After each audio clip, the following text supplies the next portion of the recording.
여의도맨션 구독자 여러분 안녕하십니까? 네, 지난 시간에 한국개발연구원, 한국개발연구원하고 국토연구원에서 연구한 내용을 바탕으로 부동산 가격을 살짝 예측을 해주셨어요. 그렇지. 네. 또 일부 안 보신 분도 계실 수 있으니까 간단히 설명을 드리면 박 교수가 생각하는 인구 감소와 부동산 그거 진짜 네 의견도 한번 듣고 싶다라고 해서 제 의견을 말씀드리기 전에 저도 스터디를 하고 또 많은 걸 참고하다 보니까 그런 사람들의 결과는 뭐라고 비유를 했는지 지난 시간부터 이렇게 쭉 하는데 먼저 KDI는 지금 화면에서 보는 것과 같은 이런 효과를 말을 한 거야. 적극적으로 경제 활동을 하는 인구들이 줄어듦에 따라서 그것으로 인해서 가격 효과가 어떻게 되느냐 봤더니 2025년과 2035년 이 보고서는 2015년도에 만들어진 거라고 말씀드렸죠. 보면 2015년 기준으로 2025년, 25년이니까 이제 1년 남은 거지. 그렇죠. 그거는 11% 정도 떨어지고,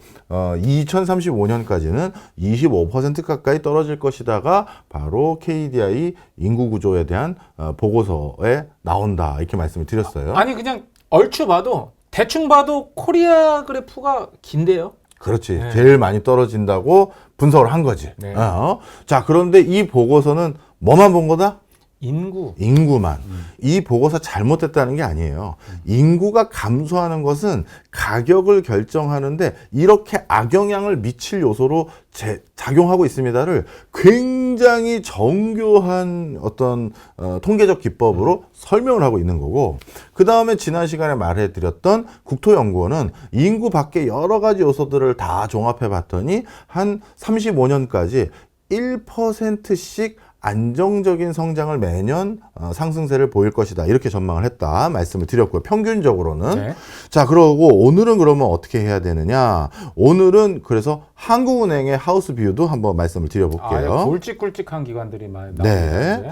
한국은행에서는 인구 고령화가 주택시장에 미치는 영향이라는 보고서가 있어요. 이 보고서에서 뭐라고 언급이 되어 있냐 하면 주택가격은 인구 구조 요인 외에 소득, 금리, 정부 정책 등 다양한 요인들의 영향을 받기 때문에 인구 고령화만으로 주택 가격의 변화 방향을 예측하기는 어렵다.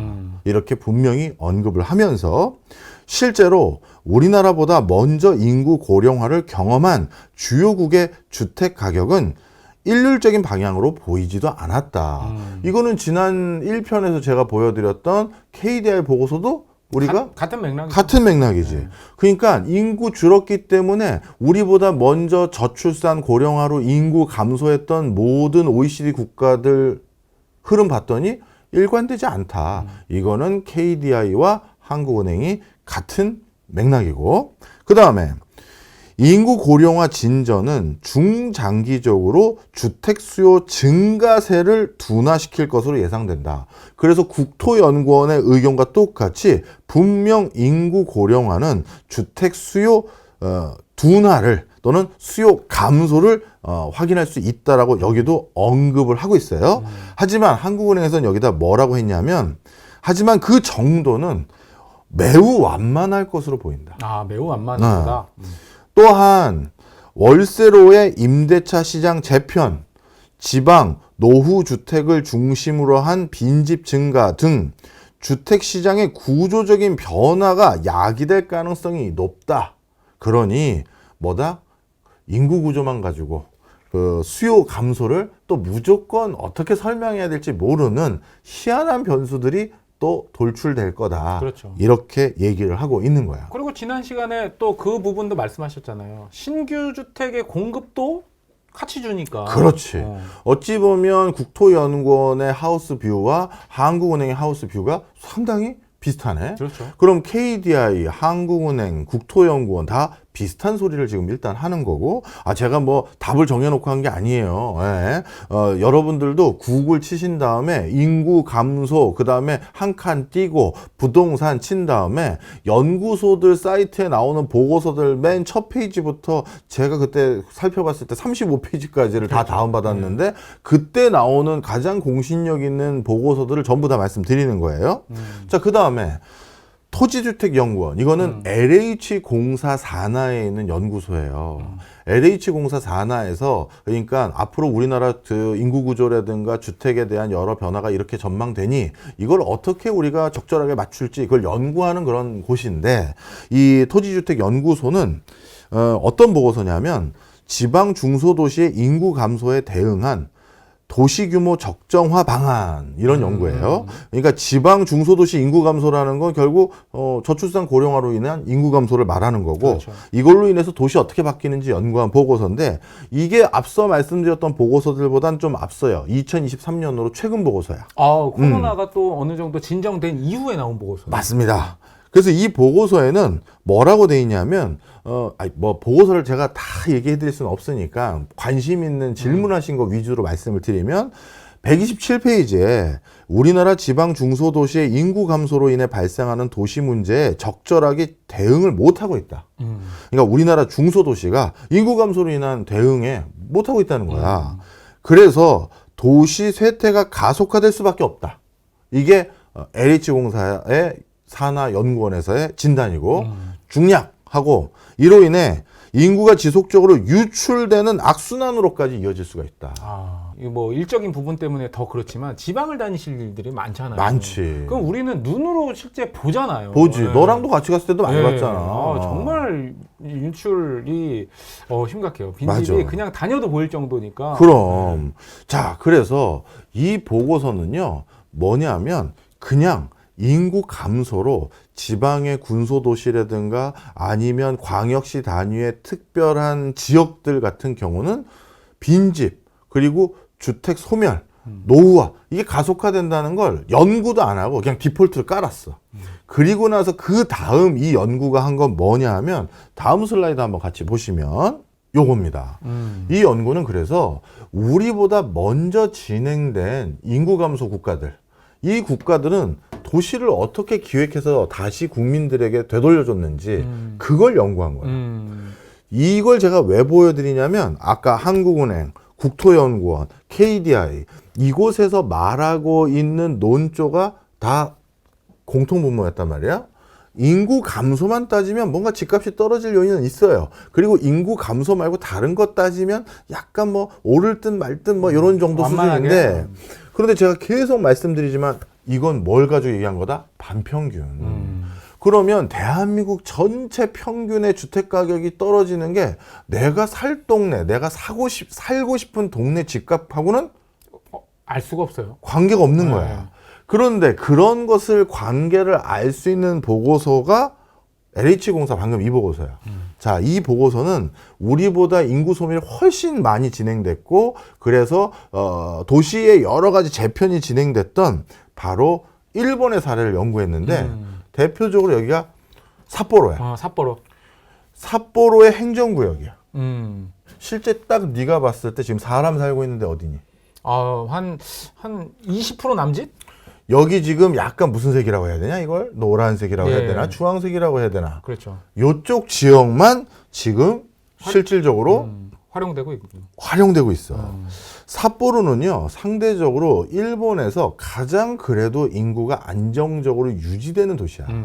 무슨 소리냐면, 삿포로는 도청 소재 도시로 2015년에 인구가 195만 명이었는데 2035년이 돼도 인구수가 182만에서 188만으로 한 7만에서 한 9만, 10만 정도 줄어들 정도, 요 정도만 예상될 정도로 일본에서는 가장 지방 군소도시 중에선 뭐 지방에 있는 균형감 있는 도시 중에선 상대적으로 인구 감소가 가장 안정적인 도시야. 그리고 비교적 또 도시 브랜드도 잘 알려져 있잖아요. 그렇지. 자, 그런데 이 도시조차도 일본의 삿포로시를 비롯해서 일본의 주무부처에서는 인구를 어디에서만 살게 하자? 지금 동북부, 화면에서 보면 여기 동북부 주황색, 노란색, 붉은색으로 표시되어 있는 이쪽으로만 몰으려는 생각이에요. 이거를 일본에서 뭐라고 하냐면, 우리말로 번역하면 입지 적정화 계획, 이렇게 불러. 그러니까 여기가 사람 살 만한 적합한 곳이라는 거야. 무슨 얘기냐? 국가도 재정 집행의 효율성이라는 걸 따져야 돼요. 그렇죠. 예를 들어서 삿포로시가 이렇게 있는데 점점 인구는 줄어들거나 아니면 옛날처럼 인구가 늘지 않는다면 그러면 옛날엔 인구가 늘 줄 알고 이렇게 많은 행정구역을 가지고 있었던 것을 이제 많이 가지고 있을 필요가 없죠. 없지. 그리고 파출소가 여기도 있고 여기도 있고 여기도 있고 여기도 있고 여기도 있고 여기도 있어야 되는데 그러면 그것도 공공지출되고. 아니 대중교통 어떻게 할 거예요? 그것도 그렇고 상하수도도 그렇고 전력 누수도 계속 보수해줘야 되고 우체국 놔줘야 되지. 여기 이런 데는 시중은행 없으니까 뭐 있어? 우리 같은 경우는 농협, 신협, 축협 이런 거 지점들 여기서 또 우체국 뭐. 우체국도 마찬가지고 운영이 안 되니까 이거 효율적으로 세원 저 돈 써야 되니까 모으자 해서 입지 적정화 계획이라는 걸 구상을 하고 있어요. 다음 슬라이드. 저희가 이게 짝퉁이라서 터치가 안 됩니다. 저희 지금 짝퉁을 샀습니다. 과감한 투자 10만 구독자 기념으로 LG 스탠바이 비싸서 우리 뭐지 이름 까먹었다. 삼텐바이미. 저희 그 배송 오는데 하루 걸렸는데 이거 살까 말까 회의하는데 보름 걸렸어요.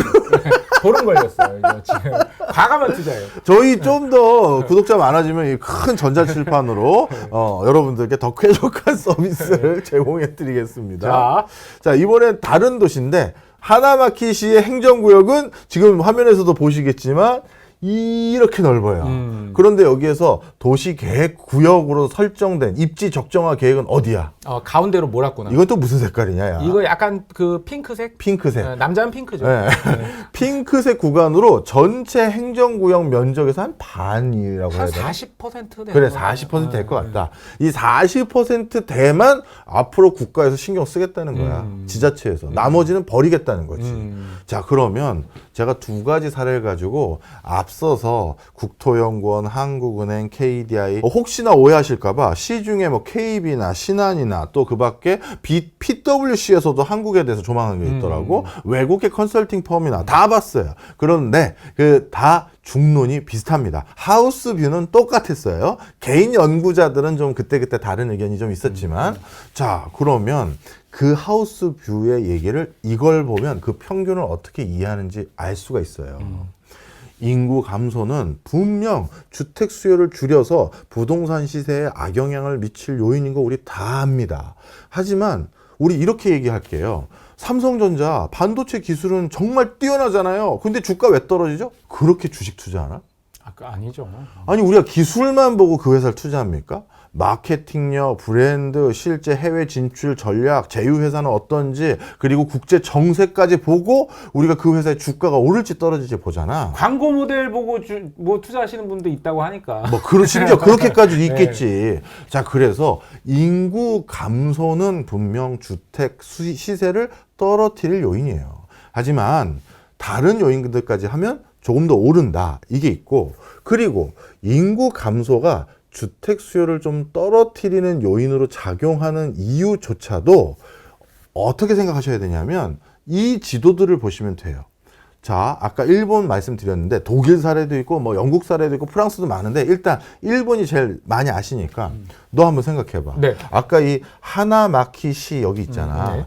여기에 원래 예전에 1990년, 1980년, 뭐 2000년대 초반까지 네. 일본에서도 이 하나마키시에 여기 전 지역 원래 행정구역 안에 많은 사람 살고 있었겠지. 그렇죠. 그런데 이제 국가에서는 선택한 거 아니야.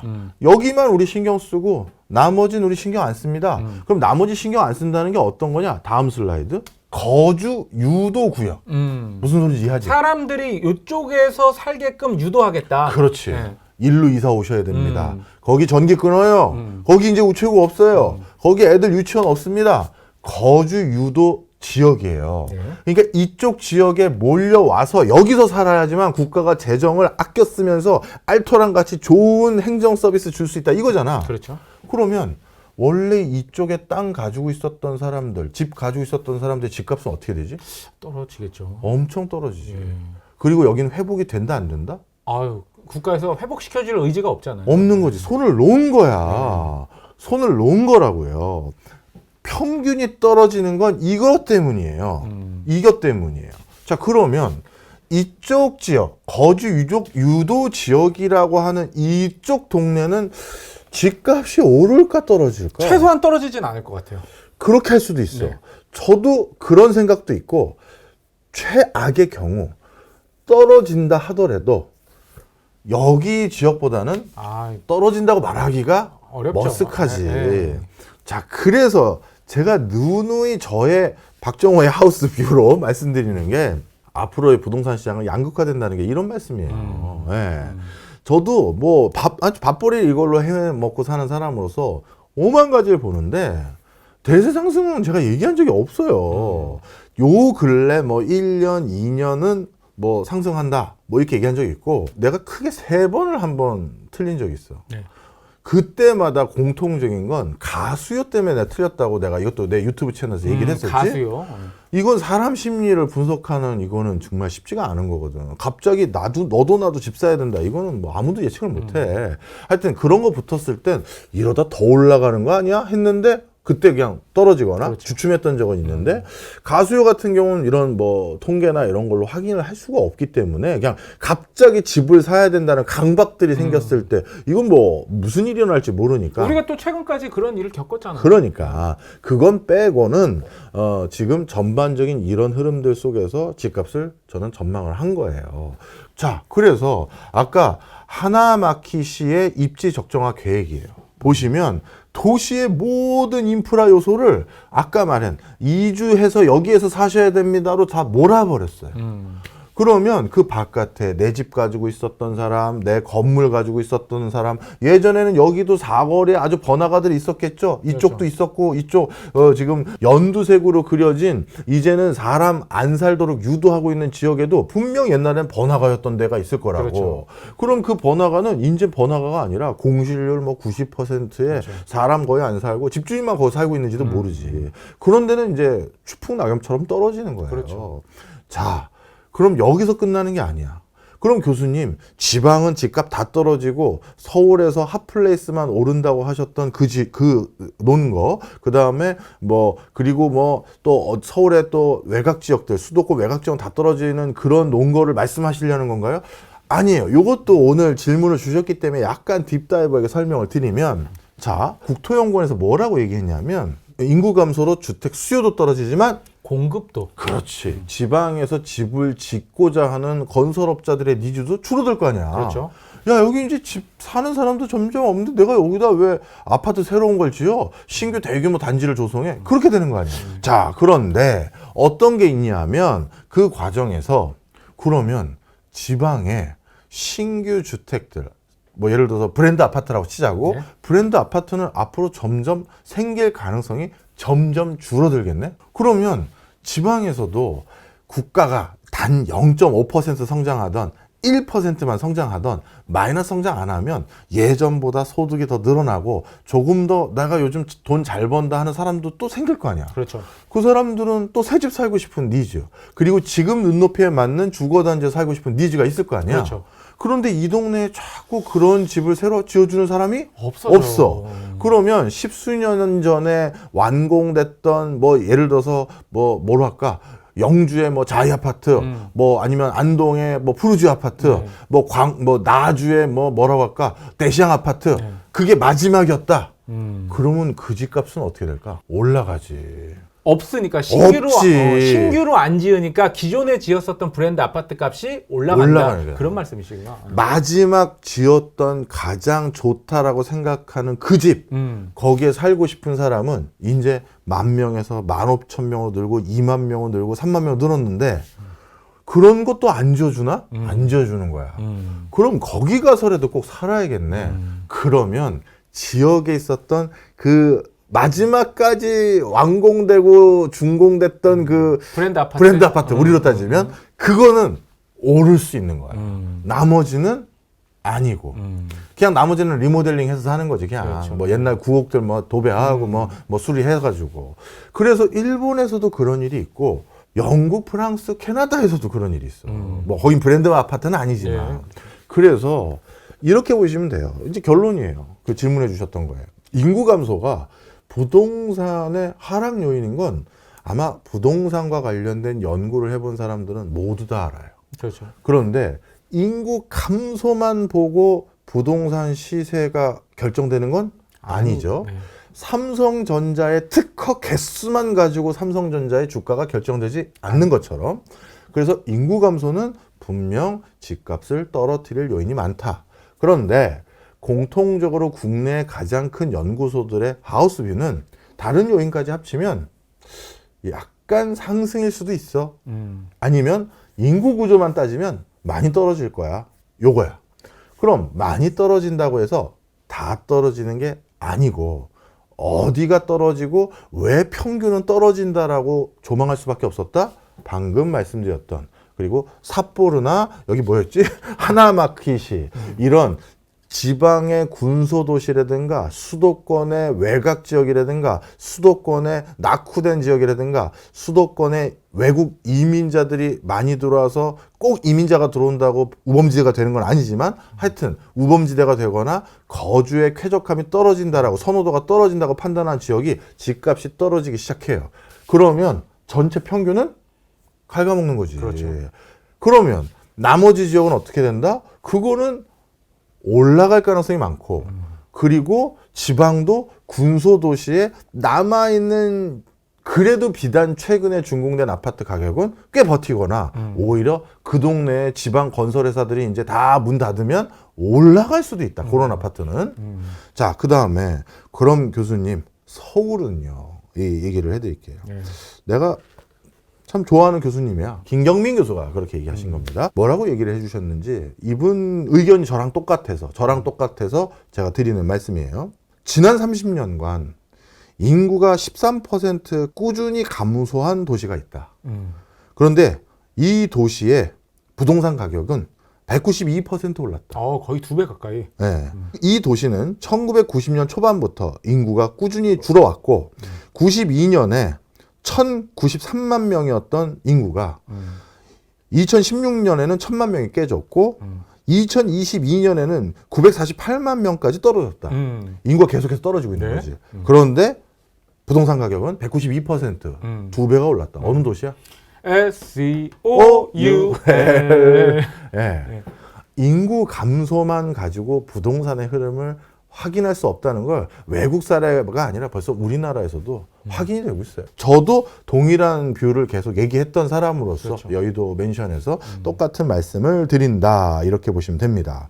그 밖에 다른 연구소들도 좀 찾아봤어요. 국회 입법조사처에서는 인구구조 변화와 공간정책에 영향을 미칠 조사, 이런 것들을 2010년도에 발표를 했는데 2010년도 국회 입법조사처의 하우스뷰는 현재 추세대로 우리나라의 인구 성장률이 감소되고 고령화가 될 경우, 미래에도 이런 것이 계속 지속될 경우 주택 수요 및 지역 개발 수요가 감소할 것으로 전망한다. 다 똑같아. 그렇지만 수요 감소라고 얘기했지 부동산 가격이 떨어진다라고는 얘기하지 않는다. 자, 그래서 이런 식으로 하면 제가 댓글로 질문해 주신 거에 대해 제 의견을 정립하는 과정에서 제가 스터디하고, 아니면 다른 연구자들, 또 이 중에서는 친한 분도 계시거든. 전화해서 궁금한 것도 물어보고, 이렇게 하면 어때요, 형님? 아니면 이렇게 물어봤던 분들의 의견까지 종합해서 드립니다. 우리가 때로는 불편한 사실을 직시해야 대응을 할 수가 있어요. 그렇다고 집값이 무조건 떨어지면 국가 경제 좋은 거냐? 그것도 또 아니거든요. 그렇죠. 그렇다고 오르면 좋은 거냐? 그것도 더더욱 아니에요. 하지만 현실을 알아야 대응도 하니 이 보고서들도 이 불편한 얘기들을 잔뜩 담아놓은 겁니다.